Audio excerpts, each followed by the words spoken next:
माणगाव तालुक्यातील तिलोरे गावाच्या हद्दीत मुंबई-गोवा महामार्गावर सोमवारी दिनांक 19 मेच्या सायंकाळी भीषण साखळी अपघाताची घटना घडली. हॉटेल मानस समोर सायंकाळी 5 वाजण्याच्या सुमारास झालेल्या या अपघातात 4 वाहने एकमेकांवर आदळली. या दुर्घटनेत एक महिला आणि 2 पुरुष असे एकूण 3 जण जखमी झाले असून त्यापैकी एकाची प्रकृती गंभीर असल्याची माहिती समोर आली आहे. सुदैवाने या अपघातात कोणतीही जीवितहानी झाली नाही. दरम्यान या संपूर्ण घटनेचा थरकाप उडवणारा सीसीटीव्ही व्हिडिओ समोर आला असून परिसरात मोठी खळबळ उडाली आहे. मिळालेल्या माहितीनुसार मुंबई बाजूकडून महाडच्या दिशेने केमिकल वाहतूक करणारा टँकर भरधाव वेगाने येत होता.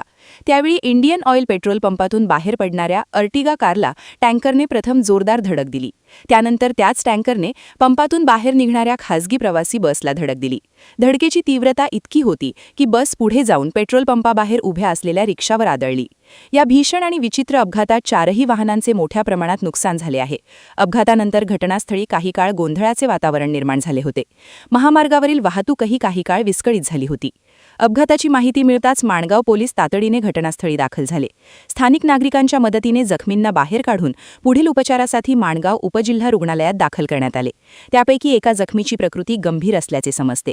दरम्यान संपूर्ण प्रकार सीसीटीव्ही कॅमेऱ्यात कैद झाला असून पोलिसांकडून या प्रकरणाचा अधिक तपास सुरू आहे. वादळवारा लाईव्हसाठी प्रमोद जाधव, माणगाव.